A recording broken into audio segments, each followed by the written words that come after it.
Photo ज्यानं कालच्या दिवसामध्ये पहलगाममध्ये गोळीबार केला त्याचा एक फोटो समोर आलेला आहे। या दहशतवाद्याच्या हातामध्ये गन दिसतोय। हा जर फोटो आपण बघितला तर फोटो जरी पाठमोरा असला तरी त्याच्या हातामध्ये गन आहे, AK-47 आहे आणि हा दहशतवादी हातामध्ये बंदूक घेऊन बेछूट गोळीबार करत होता। तिथेच उपस्थित असलेल्या एका पर्यटकाने काढलेला फोटो आहे।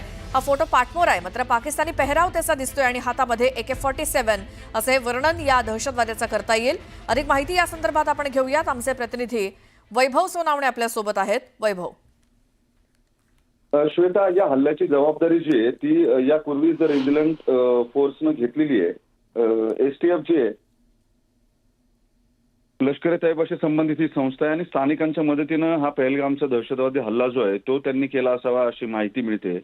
काल तपास यंत्रणांनी या संदर्भामध्ये तपास जो आहे तो सुरू केलेला होता। त्या संदर्भातलं ब्रीफिंग जे आहे ते IB आणि NIAच्या अधिकाऱ्यांमध्ये झालेले होते। आज सकाळीच NIAचं एक पथक जे आहे ते हल्ला घडलेल्या ठिकाणी दाखल झालेलं होतं आणि त्या भागातल्या सगळ्या एकूण दहशतवादी कारवाया ज्या आहेत किंवा टेररिस्ट मुवमेंट जे आहेत त्या मार्क करायचा प्रयत्न गेले काही दिवस त्यांच्याकडून सुरू होता।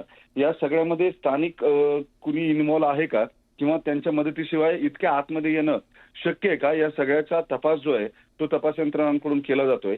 महत्वाचं म्हणजे ज्या गुप्तचर यंत्रणा आहेत त्या गुप्तचर यंत्रणांना या संदर्भातले अपडेट्स जे आहेत ते शेवटपर्यंत लीड्स त्याचे का मिळाले नाहीत याचाही तपास जो आहे तो सध्या सुरू आहे। आपण जो फोटो पाहतोय हा फोटो घेतलेला संशयित दहशतवादी जो आहे त्याच्या हातामध्ये असॉल्ट रायफल आपल्याला दिसून येते सरळ।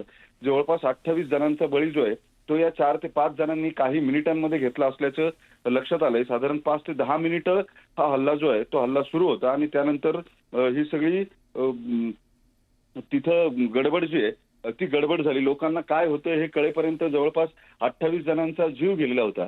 सगळ्यात महत्वाचं म्हणजे 2-2, 3-3 गोळ्या ज्या आहेत त्या एकेका पर्यटकाला लागलेल्या आहेत। यावरून किती सॉलिड ब्रश फायर या दहशतवाद्यांनी केलं असेल ते आपल्या लक्षात येऊ शकतं। ज्या पद्धतीनं हा हल्ला घडवून आणण्यात आलेला आहे, it has happened only and only when there is any big dignitary of the foreign countries visiting our country. So what is their agenda? Their agenda is only to bring their activity into limelight and to gain popularity, and this is cheap popularity. The second thing is that just a few days ago, I guess 2 to 3 days ago, the Pakistani chief, he spoke and his speech has become viral everywhere. He did mention of the two-nation theory. On the basis of two-nation theory, Pakistan was born. And he said that he believes in the two-nation theory. Probably that is why this killing yesterday happened when people were asked about their religion. This probably might be the repercussion of the effect of the speech of the chief of the Pakistan army.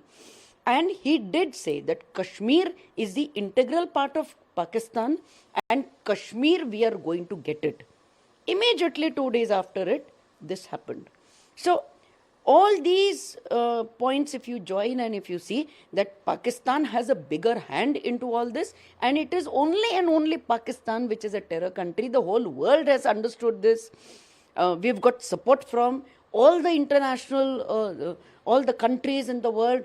Internationally, we've got support, but then getting support internationally and actually. तर शिवाली देशपांडे यांनी दिलेली ही खूप महत्त्वाची प्रतिक्रिया होती आणि पाकिस्तानचाच यामध्ये हात आहे। 2 दिवसापूर्वी त्यांच्या आर्मी चीफकडून आलेलं वक्तव्य आणि लगेचच 2 दिवसानंतर झालेला हा हल्ला, त्यामुळे या सगळ्याचा अभ्यास करावा लागेल। तर जम्मू काश्मीरमधील पहलगाम इथल्या दहशतवादी हल्ल्याचं नेतृत्व स्वतः पाकिस्तानी दहशतवाद्यांनी केलं होतं आणि या हल्ल्यामध्ये सुमारे 6 दहशतवादी सहभागी होते। या दहशतवाद्यांकडे AK-47 सारख्या रायफल होत्या। दक्षिण काश्मीरमधल्या कोकेरनाग, पुलवामा आणि शोपियान या भागात सुरक्षा दलांचं ऑपरेशन तर सुरूच आहे। गुप्तचर सूत्रांनी दिलेल्या माहितीनुसार आतापर्यंतच्या तपासादरम्यान अनेक महत्त्वाची तथ्य समोर आलेली आहेत। त्यांच्यासोबत उपस्थित असलेल्या दहशतवाद्यांमध्ये किमान एका परदेशी दहशतवाद्याचा देखील समावेश होता। हे दहशतवादी आधुनिक शस्त्रास्त्रांसह एकमेकांशी संवाद साधण्यासाठी आधुनिक उपकरणं देखील वापरत होते, ती देखील सज्ज असल्याचं उघड झालंय। या दहशतवाद्यांनी कदाचित या भागाची रेकी सुद्धा याआधी केलेली असेल अशी देखील शक्यता आहे।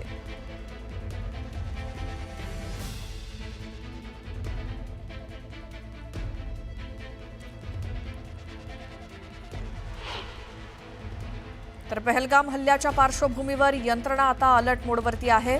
हल्ल्याचा तपास करण्यासाठी NIAचं पथक श्रीनगरला रवाना झालेलं आहे. राष्ट्रीय तपास यंत्रणेचं पथक श्रीनगरमध्ये आहे. तपास संस्था आणि NIA लवकरच घटनास्थळी दाखल होईल आणि पहलगामसह परिसरामध्ये कडक सुरक्षा व्यवस्था सध्या तैनात ठेवण्यात आलेली आहे. याचा बदला घेणार असं पंतप्रधानांकडून सांगितलं जात आहे आणि आता देशाकडनं काय कारवाई होते या संदर्भातल्या आता हालचाली सुरू झालेल्या आहेत. तर जम्मू काश्मीरच्या पहलगाममध्ये पर्यटकांवरती दहशतवादी हल्ल्यानंतर देशभरात संतापाची लाट आहे. केंद्रीय गृहमंत्री अमित शहा तातडीनं जम्मू काश्मीरला गेलेत.